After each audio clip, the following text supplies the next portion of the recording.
Investment करने से पहले आपको शेयर मार्केट की सही और पूरी जानकारी होना बहुत जरूरी है। आप सभी से रिक्वेस्ट है कि अपने रिस्क टॉलरेंस को समझते हुए ही इन्वेस्टमेंट का फैसला ले।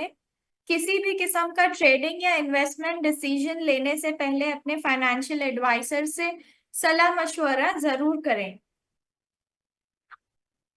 हमारा मकसद है सिर्फ आपको एजुकेशन और इंफॉर्मेशन देना।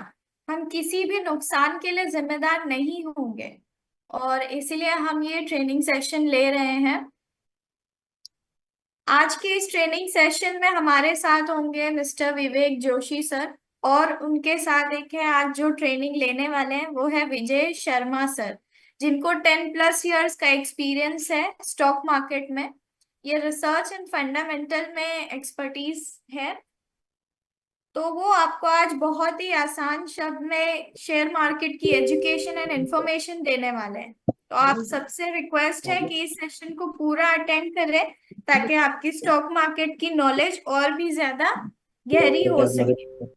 Thank you so much. Over to you Sharma sir.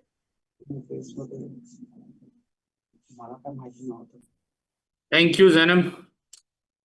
Ji sir. Sharma ji 5 minute बाद बोलेंगे, पहले मैं बोलना चाहता हूँ। गुड इवनिंग सबको। तो लास्ट टाइम हमने जूम मीटिंग में सीखा था कि जनरली स्टॉक सिलेक्शन क्या होता है, किस तरीके से हम कंपनीज को एनालाइज कर सकते हैं, ठीक है। एआई का कैसे यूज कर सकते हैं, एआई का यूज करके हम किस तरीके से कंपनीज को इवेल्युएट कर सकते हैं। हमने शायद 1-2 कंपनीज देखी थी, फिर स्क्रीनर भी हमने देखा था कि वहां पे profit and loss statement, right, वो सबको हम इजीली कैसे एक्सेस कर पाए और उसको देखना किस तरीके से है, ठीक है।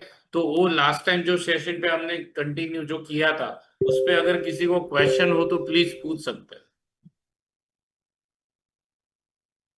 उस बारे में, या कोई स्टॉक सिलेक्शन को लेके या शेयर मार्केट को लेके कोई भी जनरल क्वेश्चन हो, कुछ भी डाउट हो XYZ, तो पूछ सकते हो आप। फिर बोलना मत कि हमको पूछा नहीं गया था। तो आप चैट बॉक्स में लिखो, नहीं तो माइक अनम्यूट करके बिंदास पूछो कि भाई कोई भी जनरल क्वेश्चन हो, जैसे कि मैंने लास्ट सिखाया था उसके रिलेटेड या और कोई। मनोहर जी, विजय जी, राहुल जी।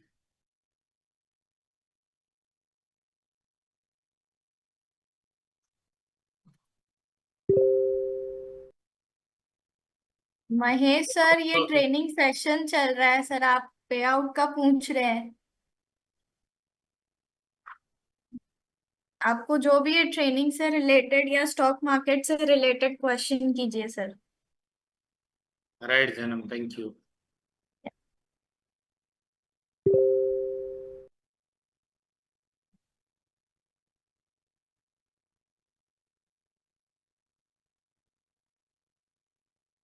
अच्छा, कोई भी क्वेश्चन नहीं है किसी को, जनरल क्वेश्चन भी नहीं है कि हम किस अमाउंट से चालू कर सकते हैं, क्या कर सकते हैं।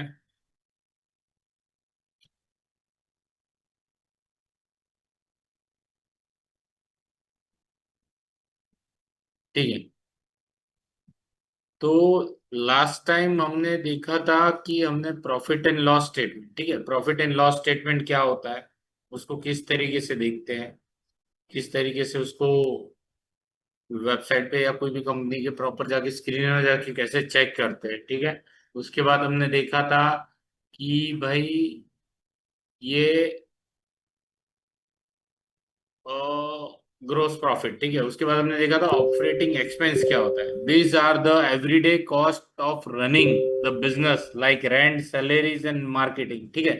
ऑपरेटिंग एक्सपेंस क्या होता है कि कंपनी चलाने के लिए जो भी चीज लगता है, जो भी खर्चा होता है, उसको हम बोलेंगे ऑपरेटिंग एक्सपेंस, ठीक है। उसके बाद होता है ऑपरेटिंग प्रॉफिट, हम ईबिट भी बोल सकते हैं और ऑपरेटिंग प्रॉफिट भी। तो gross profit, operating expense, gross profit में से माइनस ऑपरेटिंग एक्सपेंस करना है, उसके बाद ऑपरेटिंग प्रॉफिट बचता है। This show how much money the business made from its main operation. Main operation से कितना पैसा कंपनी खर्चा करने के बाद बचा रही है, वो होता है। उसके बाद होता है अदर इनकम है क्या, expense. This including things like interest earn, interest paid और गेन लॉसेस फ्रॉम इन्वेस्टमेंट। ठीक है, जो भी कंपनी ने एक्सवाई इन्वेस्टमेंट किया हो, क्योंकि किसी कंपनी में किया हो, राइट, किसी कंपनी में किया हो, या फिर तो म्यूचुअल फंड में किया हो, या और कोई प्रॉपर्टी लेके रखा हो, उस पे कंपनी को गेन हो या लॉस हो, वो सभी अदर इनकम और एक्सपेंस में आते हैं। ठीक है, उसके बाद net income, net profit, this is bottom line, last है, the monthly money left after the cost, all cost including taxes and interested. ठीक है, नेट प्रॉफिट क्या होता है कि कंपनी ने जो ग्रॉस कमाया उसमें से एक्सपेंस, अदर इनकम ऐड करके या लेस करके, ठीक है, कोई भी दूसरा एक्सपेंस, खर्चा कंपनी से रिलेटेड, वो माइनस करके फिर कंपनी पे जितने भी टैक्स लायबिलिटीज आ रही है, जीएसटी हो गया या इनकम टैक्स हो गया, वो सब भरने के बाद आखिर में कंपनी के पास क्या बचता है, उसको बोलते हैं net profit. If this number is positive the business made a profit, if negative the business has a loss. ठीक है, और कंटिन्यूस ये नंबर बढ़ना चाहिए, हर क्वार्टर जब रिजल्ट आता है तो हर क्वार्टर में ये बढ़ना चाहिए। ठीक है, कोई माइक विवो करके है, उन्होंने माइक अनम्यूट रखा था, प्लीज माइक म्यूट ही रखना। ठीक है, उसके बाद how to read it, Jainam please ये पढ़ लेंगे।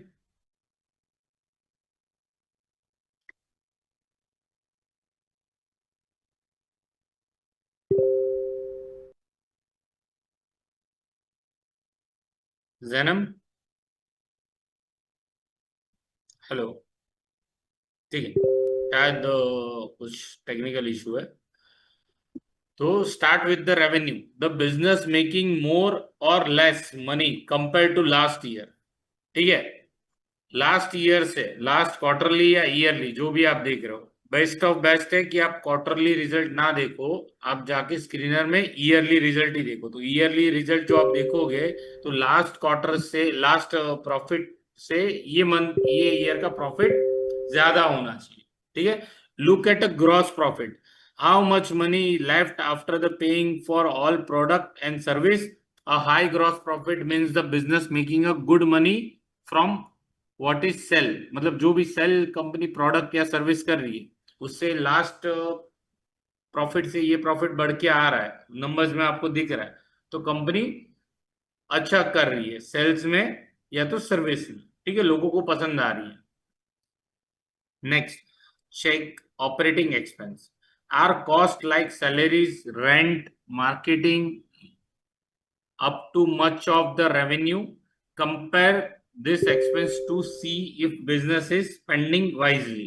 मतलब क्या होता है कि कंपनी जो कमा रही है, राइट, जो भी अर्न कर रही है, उसके सामने कंपनी जो एक्सपेंस कर रही है वो ओवर तो नहीं है, मतलब हर साल सेल बढ़ रहा है कंपनी का, पर एक्सपेंस ज्यादा बढ़ रहा है। ठीक है, ये भी बहुत इंपॉर्टेंट पार्ट है कि एक्सपेंस बढ़ रहा है तो कंपनी का सेल डबल बढ़ना चाहिए। समझो मेरा कोई खर्चा है 100 रुपया, तो कंपनी का इनकम होना चाहिए 200 से 250 रुपया, तो ही कंपनी अच्छे तरीके से रन कर पाएगी इन लॉन्ग टर्म। ठीक है, जैसे कि मैंने लास्ट एग्जांपल दिया था ओला टैक्सी का, सबको याद हो तो, लास्ट 14 साल से वो प्रॉफिट के नजदीक तक भी नहीं आ पाई, या तो ब्रेक इवन पे भी नहीं आ पाई। ब्रेक इवन मतलब क्या, कि कंपनी कॉस्ट टू कॉस्ट, मतलब जितना खर्चा कर रही है कंपनी उतना भी नहीं कमा पा रही है। ठीक है,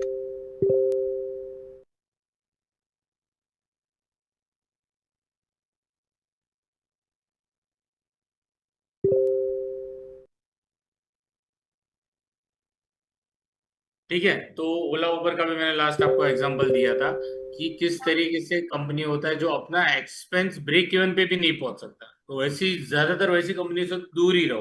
बराबर है, अभी मैं एक दिखाना चाहूंगा इधर, ये देखो यहाँ पे आपको दिखता रहेगा ये एक पीडीएफ। ठीक है, दिख रहा है सबको, राहुल जी दिख रहा है ना? जी सर। ओके, यहाँ पे देखो ये एक डायग्राम है, इंडेक्स का है, राइट, निफ्टी 50 का, कि यहाँ पे निफ्टी 50 में देखो सेक्टर्स कितने हैं, फाइनेंशियल सर्विस, ये इतने सारे सेक्टर्स है, information IT, oil gas and consumer fuels, automatic automobiles, auto component का, फिर fast FMCG, fast moving consumer goods, telecom, health care, construction, metal and mining, power, consumer service, consumer durables, construction materials, capital goods and services. ठीक है, ये सभी है। ये Nifty, जो Nifty का पूरा वैल्यूएशन है, जो निफ्टी 50 के स्टॉक्स है, वो 50 स्टॉक्स में ये सभी सेक्टर के स्टॉक्स आते हैं। समझ रहे हो ना मैं क्या बोल रहा हूँ? ये तो एक फोटो ले लेना, क्योंकि यहाँ पे है ना वेटेज के साथ लिखा हुआ है कि ये निफ्टी 50 जो 25,000 है इंडेक्स का वैल्यू, वो इंडेक्स का वैल्यू इतने सेक्टर का सब मिला के कंट्रीब्यूशन है। ठीक है, उसमें सबसे ज्यादा कंट्रीब्यूशन किसका है? चैट बॉक्स में कोई बता सकता है सबसे ज्यादा कंट्रीब्यूशन किसका है? टॉप 5 कौन से है? कौन से सेक्टर टॉप 5 पे है जो सबसे ज्यादा कंट्रीब्यूशन कर रही है निफ्टी में? राहुल जी, मनोहर जी, कोई बता सकता है कि सबसे ज्यादा कंट्रीब्यूशन निफ्टी 50 में कौन से सेक्टर कर रहे हैं? Finance service. फाइनेंशियल सर्विस और इंफॉर्मेशन टेक्नोलॉजी। ओके,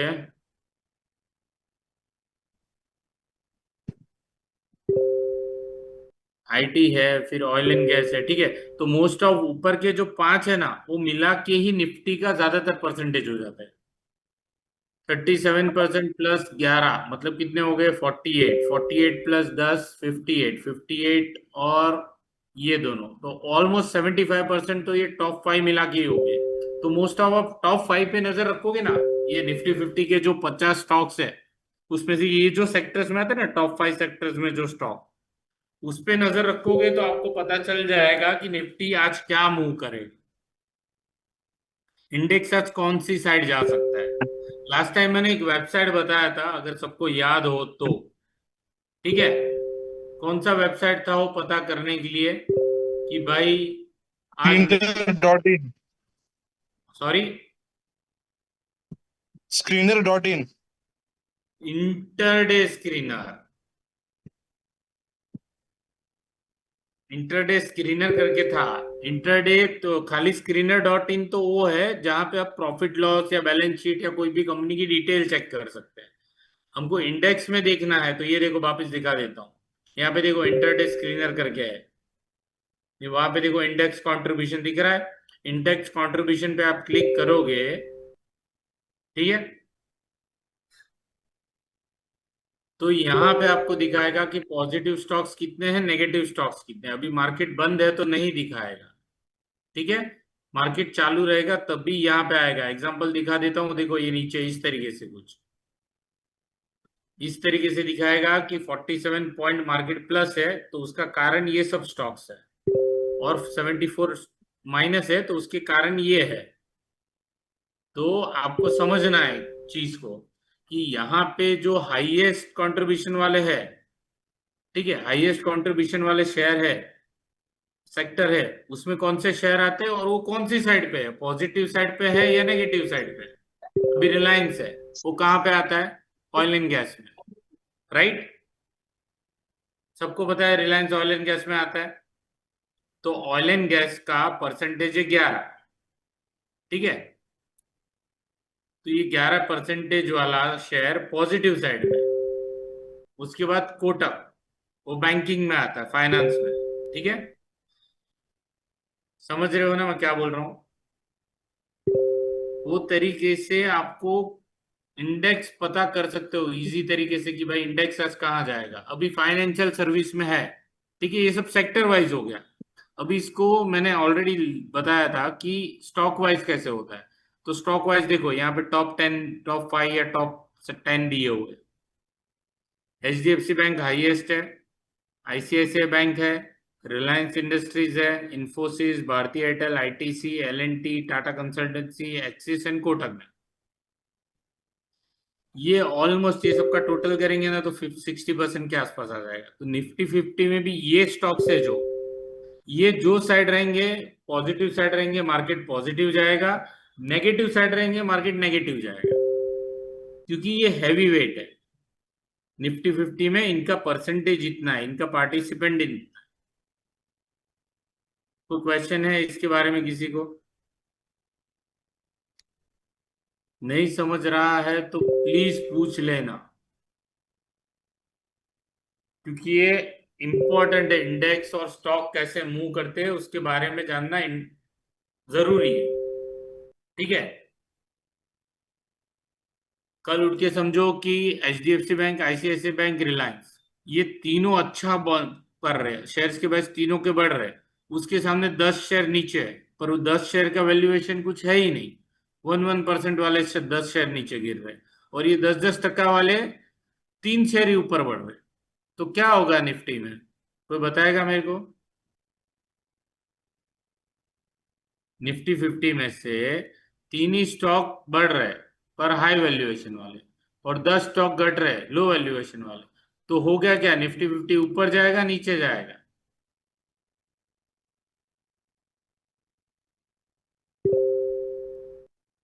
हेलो, खुद पूछा मैंने।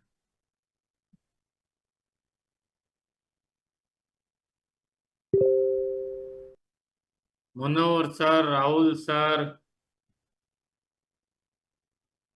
Hussain sir, BK sir. Hey ऐक ना, अरे पूछून घे ना यार, लय घाण झालंय प्लीज. यहाँ पे जनरल मैंने पूछा कि अगर हाई स्टॉक्स वाले ऊपर आएंगे, अब जाएगा पांडुरंग जी, वेरी गुड। मार्केट ऊपर जाएगा, क्यों? तो कि हाईएस्ट जो वेटेज है, वो सभी वेटेज, हाईएस्ट वेटेज वाले स्टॉक्स ऊपर है, राइट? तो मार्केट जनरली ऊपर जाने के चांसेस ज्यादा बढ़ जाते हैं। और अगर भले शेयर 10 शेयर नेगेटिव साइड है, पर वो लो वेटेज वाले हैं, तो मार्केट जो वेटेज हाई है वो साइड फॉलो करेगा। ठीक है। तो यहाँ पे आपको सबको दिख रहा होगा कितने सेक्टर है और उसका वेटेज क्या है, और टॉप 10 शेयर्स कौन से है, कंपनीज कौन सी है जिसका वेटेज अच्छा खासा है। ठीक है। और उसके लिए कौन सा ऐप यूज करना है लाइव मार्केट में, तो क्या, इंटरडे स्क्रीनर, ये वाला। उसमें इंडेक्स कंट्रीब्यूशन में जाना है, तो आपको लाइव मार्केट में लाइव दिखाएगा यहाँ पे कितने शेयर पॉजिटिव साइड है, कितने शेयर नेगेटिव साइड है। ठीक है। अगर नेगेटिव पॉजिटिव साइड ज्यादा है और अच्छे वेटेज वाले पॉजिटिव साइड है तो मार्केट ऊपर जाएगा, और नेगेटिव साइड वाले ज्यादा है और ज्यादा वेटेज वाले शेयर वो साइड है तो मार्केट वो साइड जाएगा। तो जनरली ये हिसाब से ही आप डिसाइड कर सकते हो कि मार्केट कौन सी साइड जाएगा, ना कि तुक्का मार के कि आज तो मुझे लग रहा है मार्केट बहुत नीचे गया तो भी ऊपर जाएगा। होता है ना ऐसा कि मार्केट कभी कभी बहुत नीचे जाता है तो लोग बोलते हैं अरे भाई बहुत नीचे गया, बहुत नीचे गिर गया 2 दिन में, कल ऊपर ही उठेगा तो मैं ये ले लेता हूँ, कॉल ले लेता हूँ, ये कर लेता हूँ। ठीक है। तो इस तरीके से गैम्बलिंग करने से अच्छा कि प्रॉपर हमको पता हो कि हमको किस तरीके से देखना है और किस तरीके से जाना है। ठीक है। यहाँ पे क्या है, how to read, start with revenue हमने देखा, उसके बाद देखा look at good profit, check operating expense, focus in net profit. ठीक है। क्विक टिप्स क्या है, growth, look for increase in revenue and net profit over time.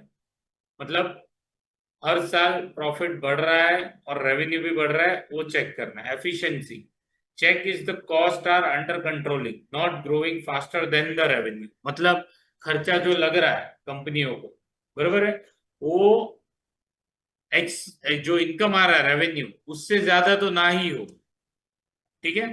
Profitability, a high net profit means the business is doing well all over. ठीक है। अभी आते हैं हम नेक्स्ट टॉपिक। बैलेंस शीट तो उस दिन मैंने आपको पूरा बताया कि हमको देखना किस तरीके से देखना, ज्यादातर बैलेंस शीट अपने काम का है नहीं। ठीक है। फिर कैश फ्लो स्टेटमेंट पे आते हैं।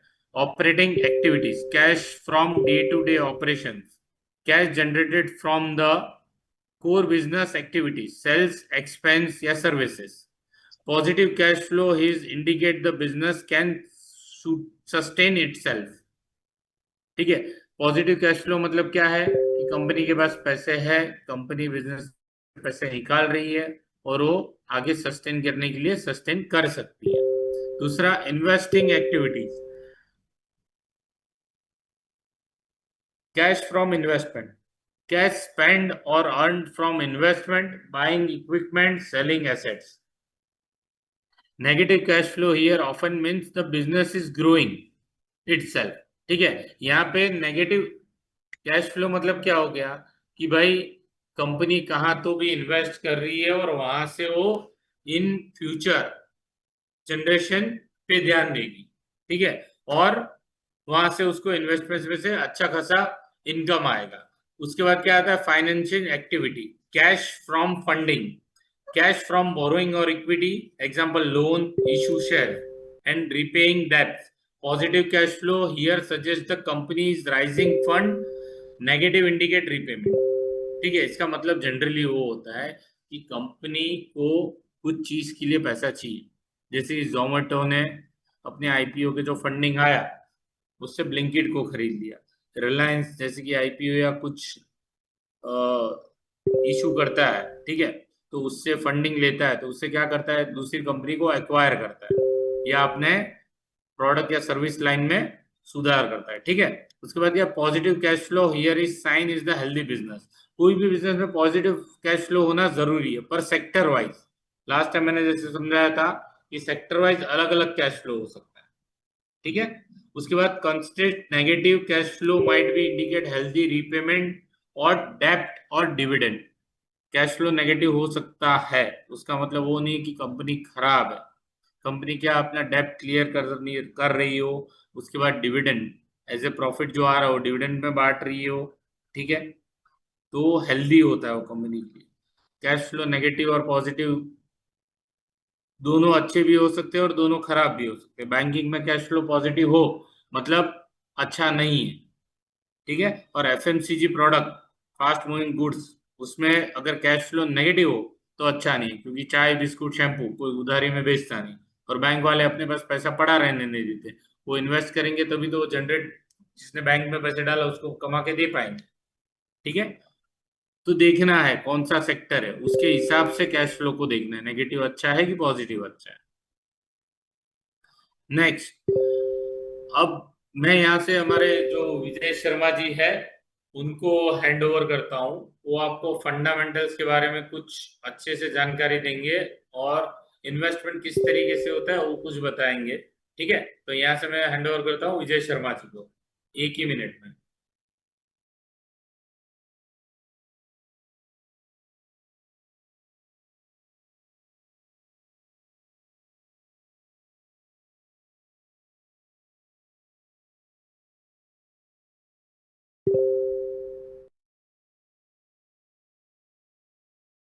वो थोड़ा टॉपिक अलग रहेगा, पर हम ये टॉपिक अपना कंटिन्यू करेंगे, पर ये समझना भी जरूरी है। ठीक है, तो हैंड ओवर कर रहा हूँ विजय शर्मा। मैं देखूंगा इधर से। Okay, hello, good evening all of you. अच्छा ऐसे। Good evening sir.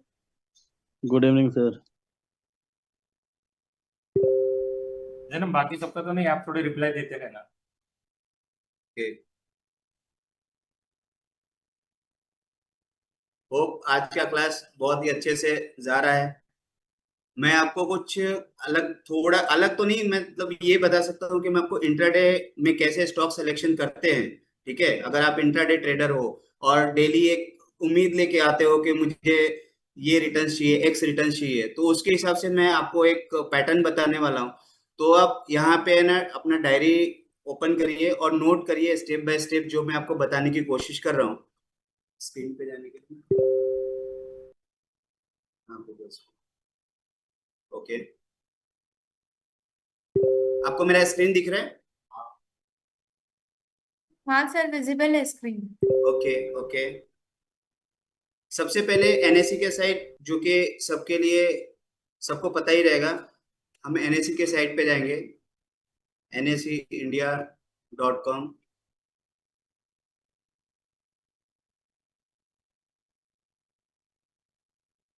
ये होम पेज है। सबसे पहले तो हमें ये पता होना चाहिए कि इंट्राडे जब हम स्टॉक सिलेक्शन करते हैं उसके लिए जरूरत क्या क्या चीज रहती है। जैसे सेक्टर वाइज जो है वो सेक्टर वाइज परफॉर्मेंस होना चाहिए अच्छा, उसके हिसाब से। तो मैं आपको पहले स्टेप बाय स्टेप समझाता हूँ कि कैसे करना है। ये एनएससी का साइट है, यहाँ पे हमको मार्केट डेटा पे जाना है, राइट। मार्केट डेटा पे क्लिक करके इंडाइसेस,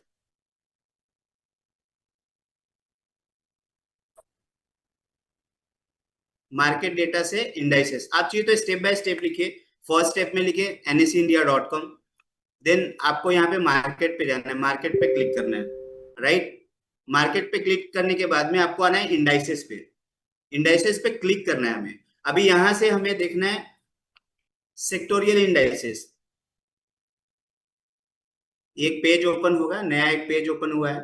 अगर मैं कहीं पे भी लगता है कि फास्ट जा रहा हूं तो आप मुझे रोकिएगा वहां पे।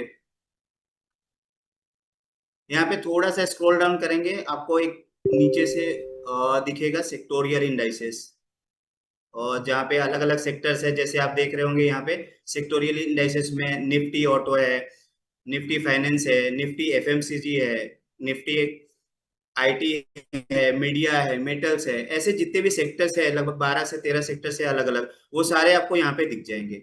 लेकिन हम इससे आइडेंटिफाई कैसे करेंगे कि कौन सा स्टॉक हमें चूज करना चाहिए? तो यहाँ पे हमें देखना ये रहेगा कि सबसे ज्यादा कौन से सेक्टर ने परसेंटेज वाइज, यहाँ पे आप देखो परसेंटेज है, change in percentage, change in percentage में हमें देखना है कि सबसे ज्यादा परसेंटेज वाइज चेंज कौन किया है। तो आप यहाँ पे देख सकते हो निफ्टी फार्मा है, राइट। निफ्टी फार्मा ने 1.25 दिया है। और कोई आपको दिख रहा है? जैसे निफ्टी रियलिटी, ये कितना दिया? 1.72%। और इसमें हम देखते हैं कि और कोई इससे ज्यादा दिया है क्या? नहीं। तो रियलिटी पे हम, रियलिटी सेक्टर पे क्लिक करेंगे। क्लिक करने के बाद में हमें एक एक पेज ओपन होगा हमारे पास, जिसमें रियलिटी सेक्टर के जितने भी स्टॉक्स हैं वो सब आपको यहाँ पे दिख जाएंगे। फिनोलेक्स हो गया, DLF हो गया, लोधा हो गया, रेमंड्स हो गया, प्रेस्टीज हो गया, ऐसे सब स्टॉक्स आ जाएंगे जो रियलिटी सेक्टर्स में ऑलरेडी है। इसमें से हमें क्या करना है, क्योंकि हम गेनर चूज किए, तो हमें टॉप के 3 स्टॉक चूज करने हैं। जैसे फिनोलेक्स इंडिया हो गया, DLF हो गया, लोधा हो गया। तो ऐसे हम ये तीन टॉप के 3 स्टॉक को जो है आइडेंटिफाई करेंगे, अपने डायरी पे लिखेंगे। मैं इसको कॉपी करता हूँ।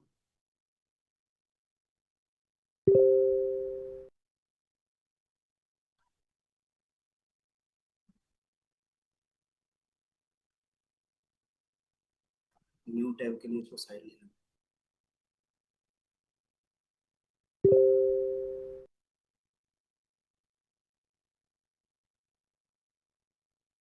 एक मिनट, एक ही नीचे आते हैं।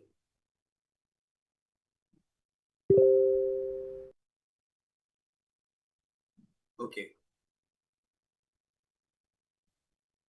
सबको दिख रहा है ना, विजुअल होना? और स्क्रीन दिख रहा है ना आपको? हाँ, स्क्रीन दिख रहा है सर। ओके। होप अभी तक जो स्टेप बाय स्टेप है वहां पे कहीं पे भी मैं फास्ट नहीं गया हूँ। अगर किसी को भी यहाँ तक में दिक्कत है तो पूछ सकते हैं आप।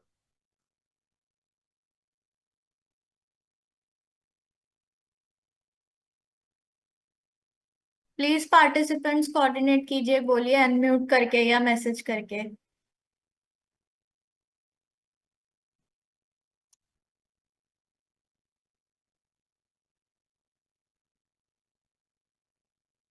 स्क्रीन दिख रहा है? हाँ सर, विजिबल है। ओके।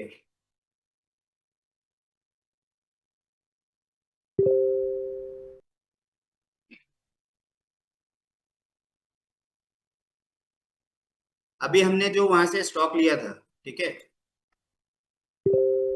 वो यहाँ पे मैंने फिनोलेक्स ऐड कर दिया है, ठीक है। अब मैं आपको बताता हूँ कि इसमें से जो स्टॉक आएंगे उसमें परसेंटेज वाइज रिटर्न कितना रहेगा। तो वो परसेंटेज वाइज रिटर्न जो रहेगा वो 1% का हमें प्रॉफिट गेन करना है। कितने करना है? 1%। सबसे पहले भी मुझे करना क्या है, यहाँ से 9:45 का मेरे को टाइमिंग देखना है। 9:45 यहाँ पे दिख रहा है, यहाँ पे टाइमिंग आ रहा होगा कर्सर के पास, राइट।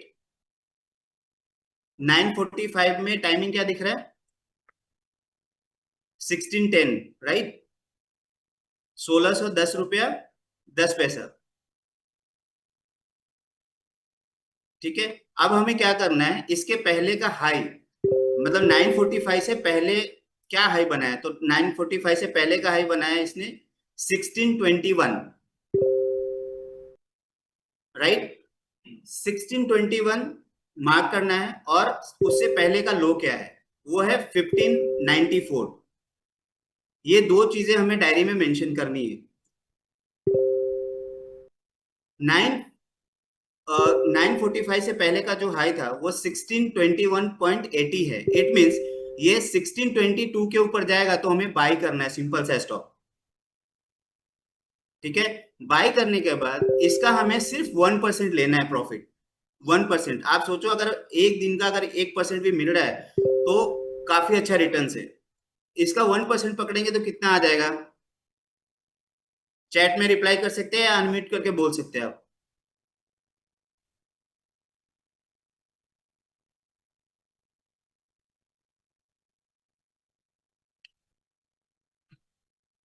राहुल जी बता सकते हैं।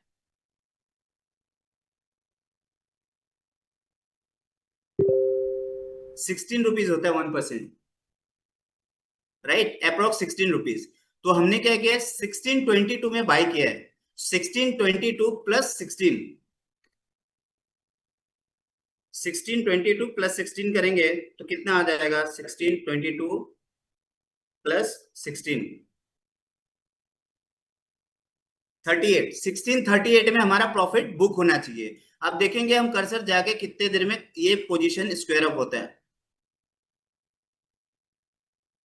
1638 बनाया, आप देखिए 1637.60 का हाई बनाया इसने, राइट। यानी हमारा जो पोजीशन है ना, हमने पोजीशन कितने बजे लिया, यहाँ पे हमारा पोजीशन 11:10 में हमारा पोजीशन एग्जीक्यूट हुआ है, राइट। और 11:50 में हमारा जो है टारगेट हिट होता है 11:45 में। यहां तक किसी को दिक्कत है? No sir. राइट। हमने एक दूसरा स्टॉक भी देखा था, उसके ऊपर हम क्रॉस वेरीफाई करेंगे कि सेम उसी के हिसाब से चला है कि नहीं चला है। दूसरा स्टॉक था हमारे पास डीएलएफ।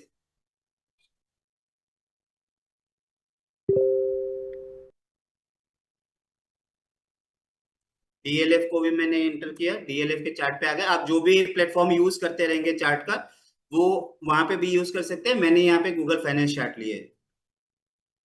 सेम यहाँ पे भी क्या करना है, 945 पे आना है। 945 पे क्या रेट है वो देखना है हमें।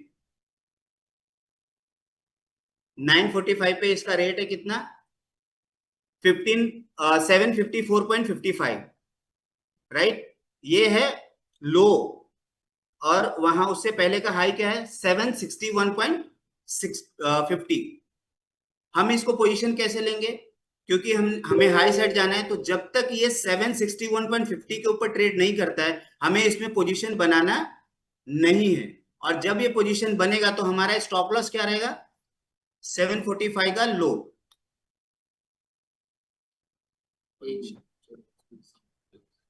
ओके, 738।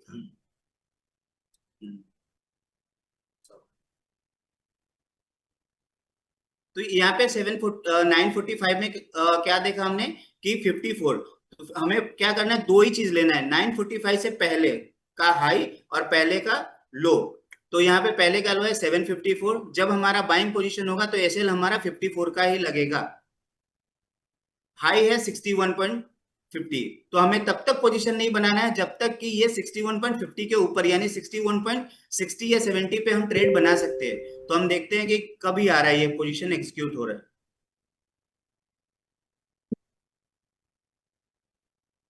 61 मतलब 10:11 ये 64।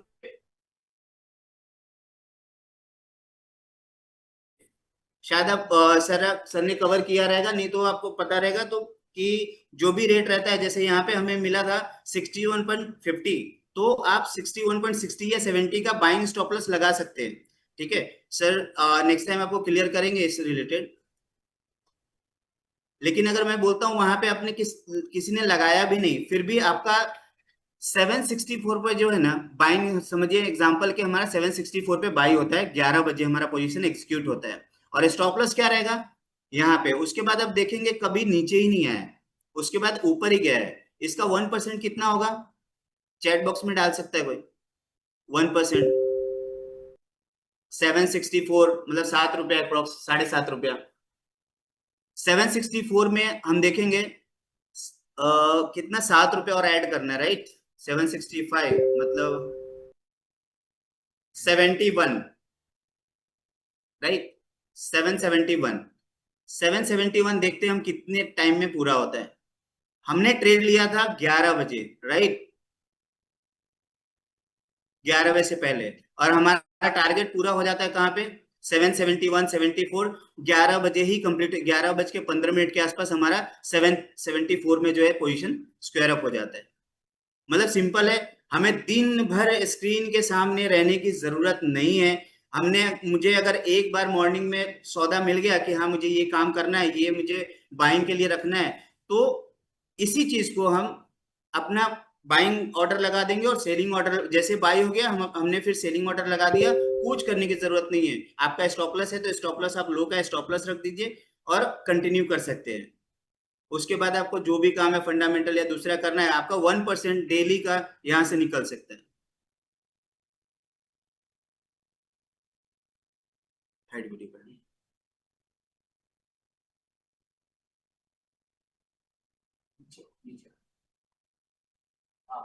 ओके, ठीक है। नेक्स्ट एक और था, ये एग्जांपल समझ में आ रहे हैं ना सबको?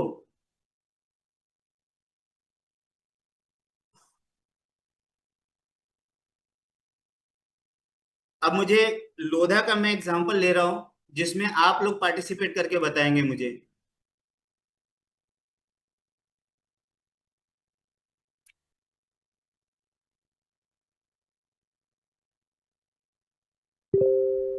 नाइन 45 सेम जाना है हमें, 945, 945 ये 945 के पहले का हाई और लो।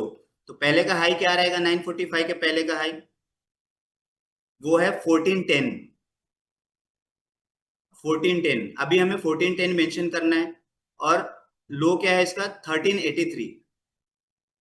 1410 के ऊपर हमें बाय करना है, उसके पहले हमें कोई बाय नहीं करना है। उसके पहले देखिए नीचे भी आया है, उसके बाद ऊपर भी गया है, उसके बाद नीचे भी आया है, लेकिन जब तक 1410 के ऊपर नहीं जाता है हमें बाइंग नहीं करना है। और इसका 1% कितना हो जाएगा, 14 रुपीज प्लस, राइट। 14 रुपीज अगर इसमें मैं प्लस करता हूं तो इसका जो हमारा टारगेट प्राइस होगा वो होगा 1424। एम आई राइट?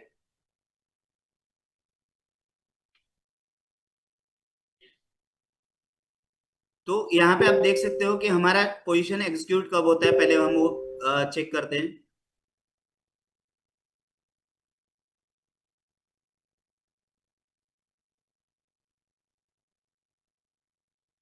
ये हमारा जो पोजीशन हुआ एग्जीक्यूट वो करीब 11 बजे के आसपास हुआ, ठीक है। 10:55, 10:55 पे इसका रेट था 1409.60। अब हमें 24 चाहिए, कितने देर में आता है वो देखना है हमें। ये 11:10 में 1420 जाके आया। नॉर्मली हमें 3 स्टॉक तक जाना नहीं है कभी भी, सिर्फ 1 या 2 स्टॉक ही लेने टॉप ऊपर के साइड से। ये हो गया बाइंग साइड का। आप हर दिन 2 स्टॉक निकाल सकते हैं बाइंग के लिए और सेलिंग के लिए, लेकिन उससे पहले हमें देखना भी है कि इंडेक्स क्या जा रहा है, बाइंग में जा रहा है कि सेलिंग में जा रहा है। अब हम सेलिंग का एक एग्जांपल लेते हैं। सेम सेक्टोरियल में हम कंज्यूमर ड्यूरेबल जो है वो .49 जो है वो माइनस है, उसके नीचे कोई और तोड़ा है क्या, वो एक बार हम देख लेते हैं। नहीं है, एक ही सेक्टर है। इसमें भी हम एग्जांपल ले लेते हैं।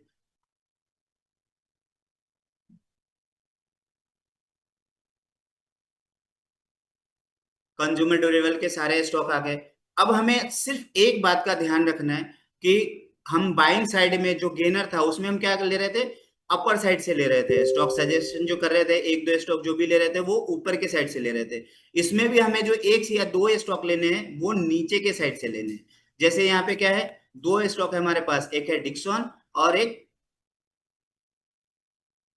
डिक्सन को भी हम सेम गूगल फाइनेंस चार्ट पे देखते हैं।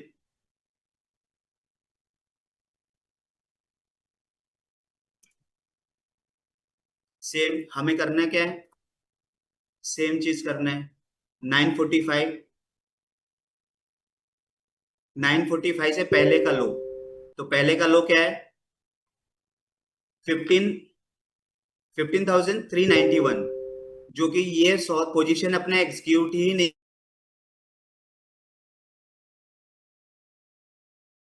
हुआ है। आप देख सकते हो यहाँ पे कहीं भी, क्योंकि हमें शॉर्ट करना है, और कब करना है, 15,391, और उसके नीचे आप देख सकते हो कहीं पे आया ही नहीं है, मतलब हमारा शॉर्ट के साइड में पोजीशन बना ही नहीं है। तो हमें कोई टेंशन लेने की जरूरत नहीं है। जरूरी नहीं कि हर दिन ट्रेड हो। अगर जिस दिन मुझे ट्रेड नहीं मिला तो जरूरत नहीं है कि हमें ट्रेड करना ही है। आपको बाइंग साइड का मिला था, बाइंग साइड का करिए।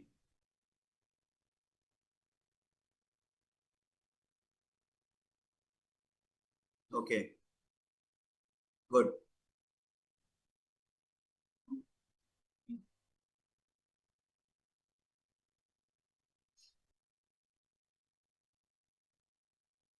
अभी ये इंट्राडे जो ट्रेड है, इंट्राडे ट्रेड हमें क्यों करना चाहिए, कितने रिस्क पे लेना चाहिए, वो रिस्क आपने देखा रहेगा कि मैंने जो भी यहाँ पे दिखाया आपको, ठीक है,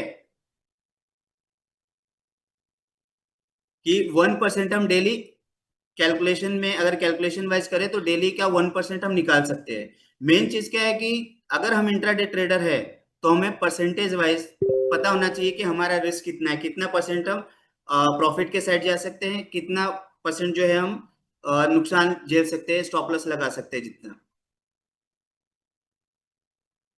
यहाँ तक किसी को कोई दिक्कत है तो पूछ सकते हैं।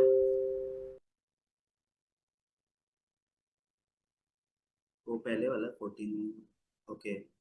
सेल में भी 1% ही मिलेगा, यस। पांडुरंग जी, सेल में भी सेम ही टारगेट रख रहा है 1% का। आपने देखा कि यहाँ पे ट्रेड जो है हमारा बना ही नहीं, अगर बनता तो इसमें भी हमें सिर्फ 1% का ही लेना है। आप देखिए यहाँ पे दिख रहा है कि 900 पॉइंट माइनस हुआ है, लेकिन इसने हमें पोजीशन क्लियर ही नहीं दिया। हमारे पास क्या है, सौदा बना ही नहीं। 945 का पहले का जो लो था वो था 15,391, जिसको तोड़ा ही नहीं है। इसके लिए हमारे पास इसमें पोजीशन बना ही नहीं है।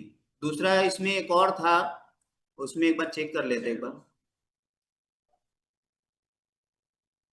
ओके, एसएल बड़ा हो तो, एसएल बड़ा हो तो भी आपको ध्यान देने की जरूरत नहीं है उसके ऊपर, क्योंकि आपने देखा तीनों एग्जांपल, और ऐसा नहीं बोल रहा हूं, आप कभी भी पहले कुछ भी करने से पहले आप उसके ऊपर पेपर ट्रेड करिए। आप 1 2 दिन 4 दिन 10 दिन आप पहले जो मैंने बताया है वो प्रैक्टिस करिए, ठीक है पांडुरंगा जी, और जितने लोग हैं इसको पहले एक्सरसाइज करिए। इसमें कुछ भी क्वेरीज रहती है तो सर है, मैं हूं, आप कभी भी दूसरे दिन भी जो भी स्लाइड चलता रहता है, उसके बाद भी जब हमारा प्रोग्राम खत्म होता है, सेमिनार खत्म होता है, तो उस टाइम पे भी आप पूछ सकते हैं कि कल का मेरा ये क्वेरीज था, तो उसमें क्या ऐसे आगे बनेगा, क्या कर सकते हैं उसके अलावा। ठीक है, स्टॉप लॉस बड़ा है उससे देखने की जरूरत नहीं है, अपने को अपना टारगेट देखना है।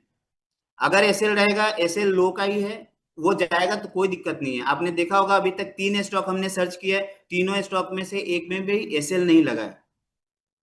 मैं इसमें काफी टाइम से खुद भी वर्किंग कर रहा हूँ, और काफी अच्छा स्ट्रैटेजी है ये। अप्रोक्स 88% का इसका सक्सेसफुल रेशियो है, 88 टू 90% का।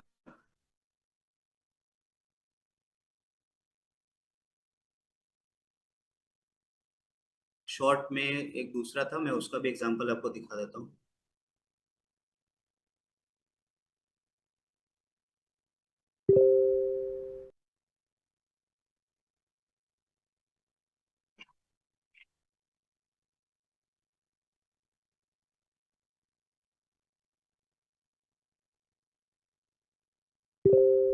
देखिए सेम चीज है, आप मुझे अब बता सकते हैं वापस 945। सबसे पहली नंबर बात क्या है कि लोग है ना, बहुत ज्यादा, मतलब मॉर्निंग में मार्केट खुलता है और उनको लगता है कि इंट्राडे है सौदा, तो मार्केट खुलते ही इंटर करना है। ऐसा कोई जरूरी नहीं है। मार्केट में काफी टाइम, सुबह 9 से लेके 3:30 बजे का पूरा आपके पास टाइम होता है। सोचने समझने के लिए। आप बिना कोई रणनीति के, बिना कुछ सीखे हुए अगर मार्केट में इंट्राडे के लिए आते हैं तो वो हमारे लिए बहुत दिक्कत की बात है। तो हमें क्या करना है, अगर आप डिफेंसिव ट्रेडर हो, ठीक है, आप चाहते हो कि मार्केट से पैसा बनाना है, तो आपको कुछ टाइम जो है मार्केट में वेट करना चाहिए। तो ये जो मैं एक्सरसाइज बोला हूँ, ये आपको 9:45 में ही करना है। 9:45 के टाइम पे ही आपको एनएससी के साइट पे जाना है और फिर ये सारी प्रक्रिया करनी है। आप अगर स्टार्टिंग के 1 से 2 मिनट अगर इसको देते हैं, मैं स्टॉक जो दिखा रहा हूँ इसमें आप देखिए 9:45 में क्या है, 9:45 से पहले, 9:45 पे कर्सर रखा है मैंने, लेकिन हमें रेट पकड़ना है उसके पहले का हाई या लो। तो हाई क्या है, हाई जो है उसका 827 और लो है उसका 806। अब हमें क्या करना है, 806.60 मतलब 806.60 के नीचे अगर जाता है तभी हमें पोजीशन बनाना है। हम देखते हैं कहाँ पे बनता है ये हमारा पोजीशन, राइट। हमारा 11 बजे पोजीशन बनता है, जबकि होता है 806.15। अभी यहां से मुझे 1% चाहिए, 1% मीन्स अप्रोक्स 8 रुपये मेरे को चाहिए, यहाँ से और ऐड हो जाएगा, राइट। तो अगर मैं इसको ऐड करूं तो माइनस करता हूँ, 8 रुपये मुझे माइनस करना पड़ेगा यहाँ से नीचे। तो 806 - 8, ठीक है, तो 798 होता है। अब देखते हैं 798 कितने देर में पूरा होता है। आपके सामने ही कर्सर है, मैं कुछ नहीं कर रहा हूं, आपके सामने ही ग्राफ है, इसमें कुछ भी मॉडिफिकेशन नहीं है। आप खुद भी अपने यहां से भी चेक कर सकते हैं। ये मुझे कितने बजे दिया, 11:50 में 797.95। अपना काम कुछ नहीं है। आप देखा जाए तो अगर उसके लिए आगे भी वेट करेंगे तो आपको अच्छा खासा रिटर्न मिल सकता है, यानी क्लोजिंग बेस में भी आपको 3% माइनस टारगेट कंप्लीट होता है, हमें निकल जाना है, सिंपल, क्लियर।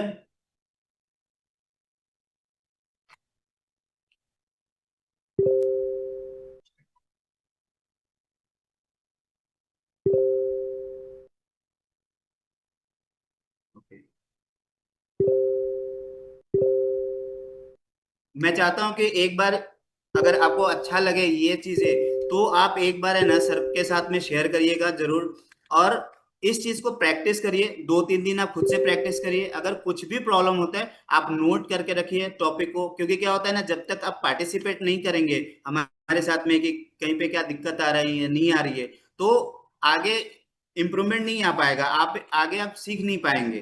तो इसके लिए जरूरी है कि सब लोग एक दूसरे के साथ में कोऑर्डिनेशन करके चले। आप इसको प्रैक्टिस करिए, प्रैक्टिस करने के बाद जो भी दिक्कत आती है सर के साथ शेयर करिए।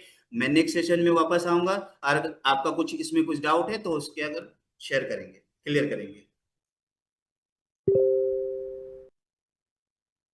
अब मैं सर को देता हूँ, thank you so much. Hello. तो आप सब लोग ने देखा कि इक्विटी में अगर इंटरडे ट्रेड करना है तो स्टॉक सिलेक्शन कहाँ से करना है, ठीक है, एंट्री और एग्जिट कैसे डिसाइड करना है। 9:45 से पहले पहले तो कौन से सेक्टर में मार्केट गिरा हुआ है, कौन सा सेक्टर, या तो कौन सा सेक्टर बढ़ा हुआ है, ठीक है। तो हमने स्टार्टिंग में देखा कि बढ़े हुए सेक्टर में से हमने 2 स्टॉक्स लिए, उसका 9:45 का टाइमलाइन मार्क किया। उसके पहले 9:45 के पहले लो क्या था, हाई क्या था। एग्जाम्पल 9:45 को मार्केट चल रहा है 105, 105 रुपया, बराबर है, और 105 रुपया है। 9:45 के पहले उसका लो था 100 रुपया और हाई था 110 रुपया, ठीक है। 9:45 को भाव चल रहा है 105 का, और 9:45 से पहले रेट है लो में 100 रुपया और हाई में है 110 रुपया, ठीक है। तो आपको पहले तो ये देखना है कि आपने कौन सा सेक्टर सिलेक्ट किया। आपने बाई वाला सेक्टर सिलेक्ट किया, ठीक है, तो आपको इस ट्रेड में बाई ही सिलेक्ट करना है मोस्ट ऑफ, ठीक है। तो जब 110 के ऊपर प्राइस निकलता है, वो पूरे दिन में कभी भी निकल सकता है, ठीक है। आपने मार्क किया 9:45 के पहले का, पर वो 11 बजे, 12 बजे, 1 बजे, कभी भी वो 9:45 के जो हमने मार्क किया हाई 110 का, वो कभी भी जा सकता है। तो जब 110 के ऊपर गया प्राइस, तो वहां पे हमको बाय करना है, और उसका 1% मतलब 11 रुपया, ठीक है। तो 121 रुपए का हमको प्रॉफिट पे बुक कर लेना है वहां पे 1%, ठीक है। वैसे ही सेम सेल साइड पे ठीक है, बेसिक समझ गए रहोगे कि क्या करना होता है, इंटरडे स्टॉक सिलेक्शन कैसे कर सकते हैं। सर ने, विजय शर्मा जी ने अच्छी तरीके से समझाया, थैंक यू सर। ठीक है, बाकी कोई किसको कोई डाउट है तो माइक अनम्यूट करके प्लीज पूछ सकता है, क्योंकि इसमें क्या है ना, कंफ्यूजन रहेगा ना, इससे अच्छा कंफ्यूजन क्लियर करना बेटर है, भले सिली क्वेश्चन हो कि जनरल क्वेश्चन हो, आपको पूछ लेना जरूरी है, क्योंकि नहीं पूछोगे तो कल उठ के आपका ही हार्ड एंड मनी लॉस होगा। इससे अच्छा आप पहले पूछ लो, कुछ डाउट है तो क्लियर कर लो, नहीं है तो चैट बॉक्स में नो करके लिख दीजिए तो भी चलेगा। ठीक है, हम सेम जैसे इक्विटी में हम बता रहे हैं इंट्राडे कैसे करते हैं, वैसे लॉन्ग टर्म पे भी बताएंगे कैसे करना है, ऑप्शन में भी बताएंगे कैसे करना है, फ्यूचर में भी बताएंगे कैसे करना है। यही तरीके से हम सब चीज को एक्सप्लेन करेंगे कि ट्रेड कैसे लेना है। मेन मुद्दा था अपना ट्रेड, बाय सेल, प्रॉफिट कैसे जनरेट करना है। ठीक है, तो यही तरीके से हम सीखेंगे, जैसे अभी हमने 2-3 एग्जांपल के साथ सीखा।